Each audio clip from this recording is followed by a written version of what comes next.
Hello everyone, welcome to the Boleyn Lounge walk and talk video with Jeff and Coco. And this week, leading into a massive weekend in the relegation battle. Come on, big girl. Where Leeds have potentially got a tricky fixture against Brentford. They could easily slip up there. And obviously we know that Forest play Spurs. And well, as I said on Tuesday, I think whatever happens in that game, it's a win-win for West Ham. But maybe we'll talk about that stuff on Tuesday and reflect on what's actually happened this weekend and concentrate on our game away to Villa. So, Villa been in a sticky bit of form in the Premier League. They haven't won, they've won one in the last 5, losing the last 3, so not in great form at all. Tielemans missing out the middle of the park, injured, is a big loss for them, and I think pretty bit of good news for us, really. John McGinn's back from injury, so there's a bit of a boost for them, and it'd have been nice for us if he was missing as well. Matty Cash returns as well to their back 4, so he could be a nuisance, can't he? And you look at Villa, and they've got pretty good spine to their team, haven't they? Say Tielemans is missing, and Kamara in the middle of the pitch, who's featured for them this year, be missing as well, out with injury. But you look at the start of their goalkeeper, they've got Martinez. I mean, he's one of those really irritating players that gets under people's skin, isn't he? But no doubting he's a good goalkeeper. You've got Konza and Mings make up their central defence, and I'm not the biggest fan of Tyrone Mings, if I'm honest. He's a little bit overrated, but I guess he's solid enough, and Konza is quality. So big miss for them with Tielemans not being available in the middle of the pitch for them, but they've got Onana there, and McGinn comes back into the midfield. Then we get up front, and you look at them with Ollie Watkins, who's not having the greatest season this year, has to be said, but he's such a grafter. He runs the channels, he's really mobile. You know, he knows where the goal is. He's a danger man, even out of form. I'd say he's a bit of a danger man. Morgan Rogers, we know what he can do, and wonderful goal he scored for them to win the game at the London Stadium. Let's hope he doesn't emulate that this weekend. And of course, I got Jadon Sancho, which I forgot about, to be honest. I watched them last night. Bailey, yeah, they've got some quality players that can cause us some problems. But as I said previously at the start of the video, they're not in great form at the moment, and we can look at ourselves and think we are in pretty good form. So let's have a look at our team, see how we're going to set up, what we think we might be able to achieve this weekend. Now, there's been some speculation over some of the West Ham YouTube channels and the fan base on social media, how Nuno might approach this game after the success he had against City with the 3/5 at the back. And will he continue with that or move back to the back 4? I mean, they were immense, those 3 centre-halves in that game. I'd like to think that he was using that as a horses for courses fixture, saying, okay, we've got City pushing for the get back in the title race. We know how good they are, or they can be, and set himself up not to get beat, certainly not to take a hiding. And I hope he's going to move away from that this weekend and go back to a back 4. And of course, the availability of Somerville, well, rumours are that he's not going to be available, which is a real shame. I would have loved it if he'd been available to play, but it looks unlikely. So How would I set my team up? Well, like I say, I'm hoping that Nuno returns to a back four. I'd revert back to the 4-4-1-1 or 4-4-2 formation that's served us so well in recent weeks. I think it's brought the best out of our team. I think Hermansen starts in goal.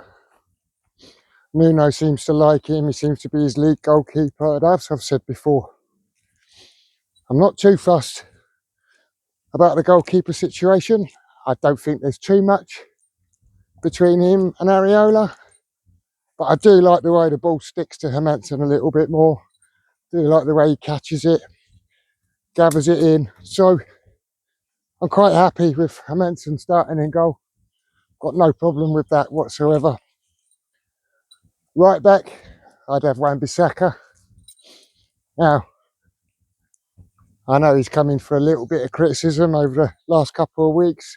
Some people feeling that his performances haven't been what they have been in the past, but I think he's a shoe-in, really.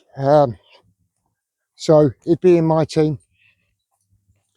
Then we get to the centre halves, and obviously we're going 3-2 here. And yeah, I mean, it's a big decision to make because they were all brilliant, and I really thought that Todibo and Mavropanos absolutely stood out, shining lights against Man City, even overshadowing Disassi a little bit, who has been an absolute rock for us since he's come into the side.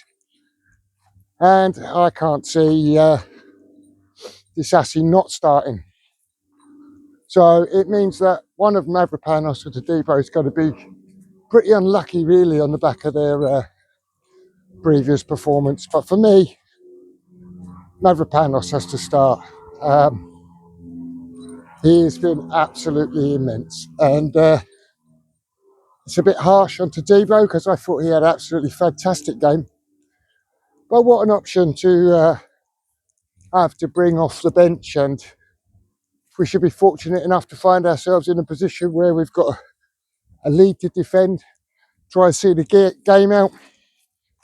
What a nice proposition to have someone of his quality coming in off the bench. So for me, Disassi, Mavropanos start as the centre halves.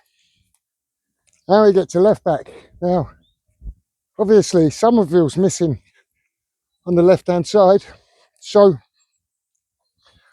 it's going to be a bit of a curveball from me, I guess.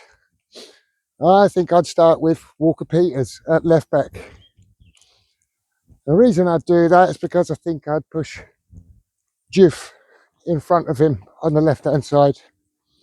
Now, I know I said previous videos, the thing with Jeff that does worry me is that doesn't tend to go past people.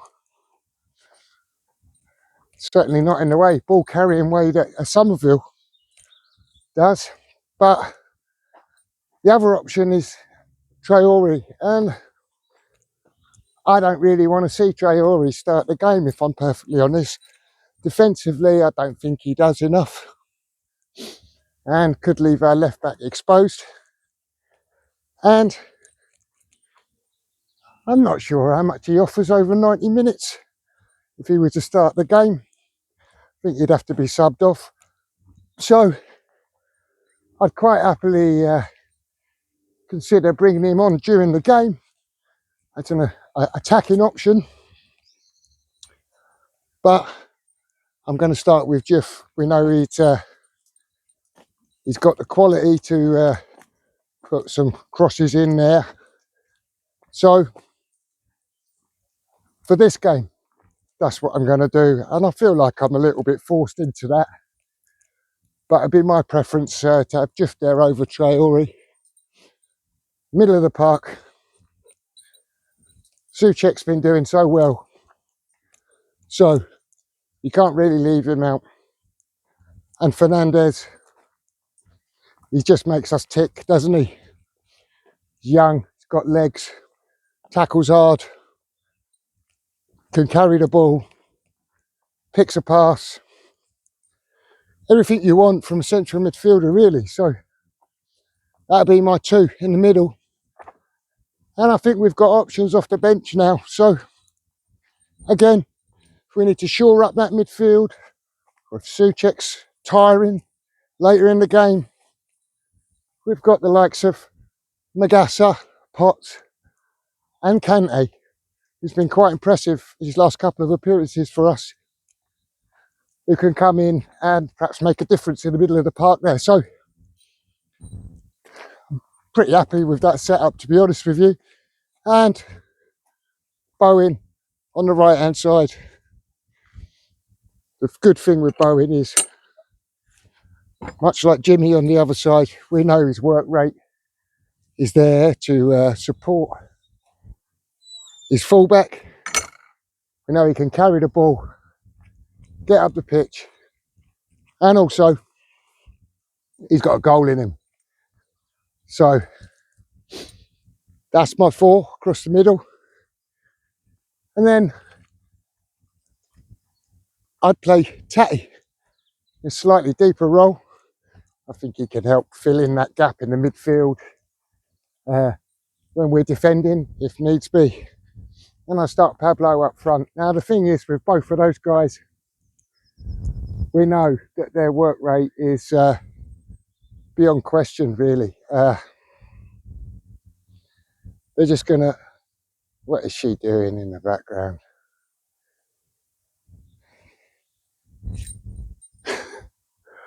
Yeah, we know their work rate is beyond question. They're going to give it their all till they're puffed out. And then maybe we'll have to think about bringing in Traore or a Wilson. She nearly pulled me off my feet there. I'm sure you noticed that. If Wilson comes on, I've said previously, don't think he can do the job that Pablo does. Don't think he can close down in the same way, be quite as much of a nuisance as Pablo is. But give him a chance in and around that 18-yard box. And I still believe he's the most clinical striker we've got at the club. So he could easily pop up with a goal for us. So that's how I'd set up. Now, if you've been following the channel, you know I've been relatively optimistic about this fixture for a few weeks now. It's one that I feel like we were going to get something out of. Even when others were going, oh, Villa away, we'll get nothing. I've always fancied us to get a draw. And actually, I think in the form we're in, the form Villa are in, the way we're playing at the moment, we could actually come away with 3 points. It'd be very nice if we do. But I've been kind of saying to myself for weeks that it's going to be a draw. So I'll stick with that. Usually, when predicting draws, and I say 1-1, and I'm really tempted to say 1-1 in this fixture as well. But I feel like I'm becoming a bit of a broken record with these 1-1 draw predictions. So I'm going to break the mould a bit. I say it's going to be a Desmond and 2-2. Now, much like the last video, I hope I'm wrong. And I hope we can actually turn that into 3 points. But I don't think 1 point would be the worst for us at all. Hopeful for more, but I'll take a point all day long. Anyway, that's my prediction. Please let me know what you think of the team, what your team might be, what your score predictions are, how you think Nuno's going to set up. And please don't forget to like the video and subscribe to the channel if you're not already subscribed. Really appreciate that. I'll say thanks for your time. Thanks for tuning in. And we'll see you all again on Tuesday. Until then, come on, you Irons. 1-0 to the